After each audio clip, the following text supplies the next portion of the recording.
All right, what if I told you that you could completely change your life just by following 5 simple rules?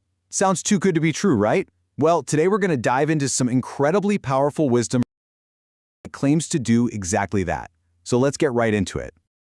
Okay, this quote right here, this is the key. This is the foundation for everything we're about to talk about. The bigger the dream, the more silent the game. So, why is that? It's because when you go around telling everyone your big plans, your brain gets this little hit of satisfaction, right? It kind of tricks itself into thinking you've already done something. And guess what that does?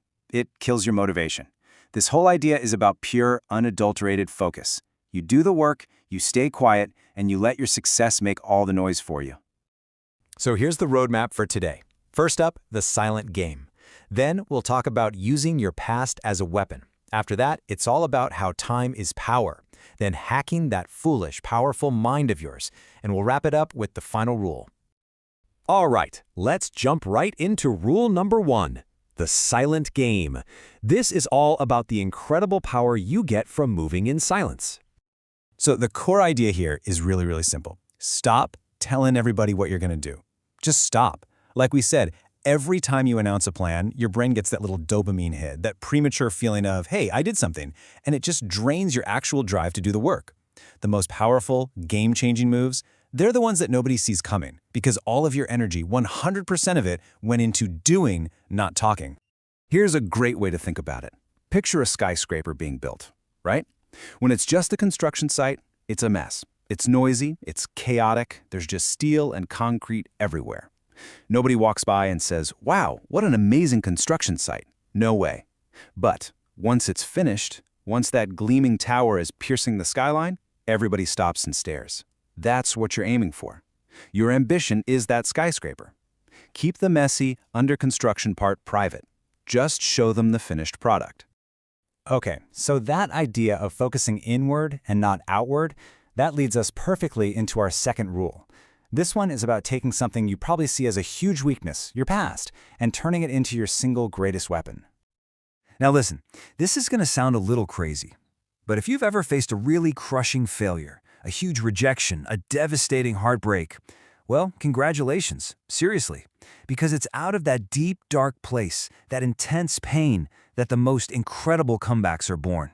That setback isn't the end, it's the starting block. So how does that actually work? How do you make that transformation happen? Well, when you experience a major setback, it creates this storm of raw, intense energy inside you. And yeah, it hurts like hell, but that pain, that's pure rocket fuel. The secret is learning how to capture that storm. You can't let it destroy you. Instead, you have to channel every single ounce of that frustration, that anger, that sadness, and you pour it directly into your work. That's the energy that fuels legendary comebacks. And that's the bottom line for this rule. You don't just get through the pain. You don't just endure it. You wield it. You turn your pain into your power. All right, so now we know how to generate that power from our past experiences. But where do we apply it? That brings us to rule number 3, which is all about the one resource we all have in exactly the same amount: time.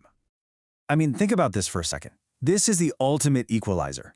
Elon Musk has 24 hours in a day. You have 24 hours in a day.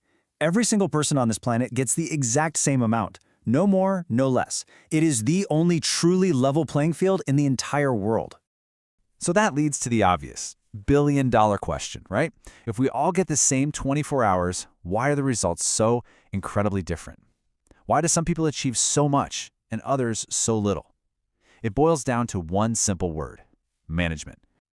Imagine your day as a pipeline. Every morning, you get 24 hours worth of water, of time and energy pumped into it. The problem is, for most people, that pipeline is full of leaks. Big ones, little ones.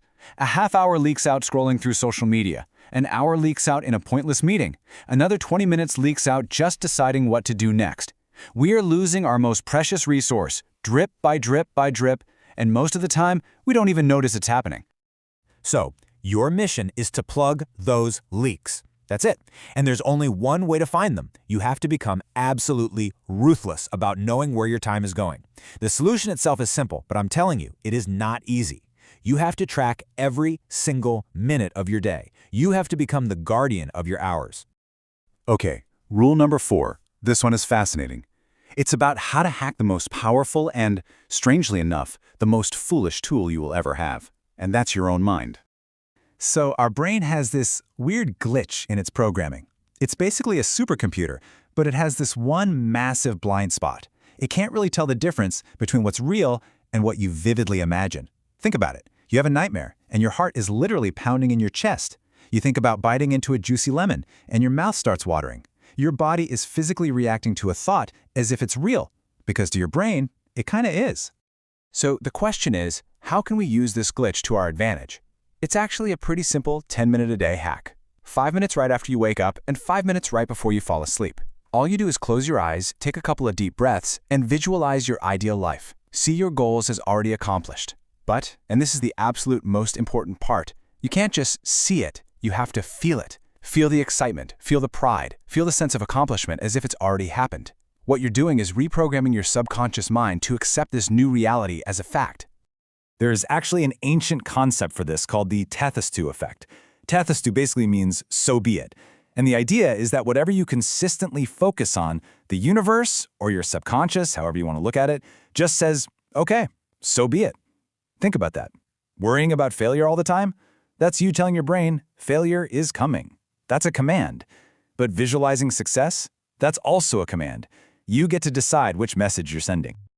Okay, so we've got our 4 keys, right? Working in silence, using your past as a weapon, mastering your time, and programming your mind. That's an incredible toolkit, but none of it matters, absolutely none of it, without the final rule. And here it is. The 5th and final rule is to follow the first 4. That's it. It's not some new secret piece of information. It's a command. It's a call to action. Execute. Because honestly, all the knowledge in the world is useless until you actually apply it. This isn't about learning one more thing to feel smart. It's about doing the 4 things you now know how to do. So let's recap. This is your action plan, starting today. Rule number 1, work in silence. Rule number 2, use your past as a weapon.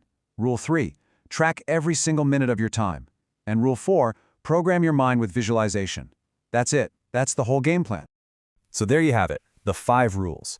But remember, knowing them is one thing, doing them is everything. So I'm going to leave you with this final thought. A question really. Which one of these rules are you going to start today? Not tomorrow, not next week, today. Pick one. Because the choice you make right now, in the next few minutes, could very well set the course for the rest of your life.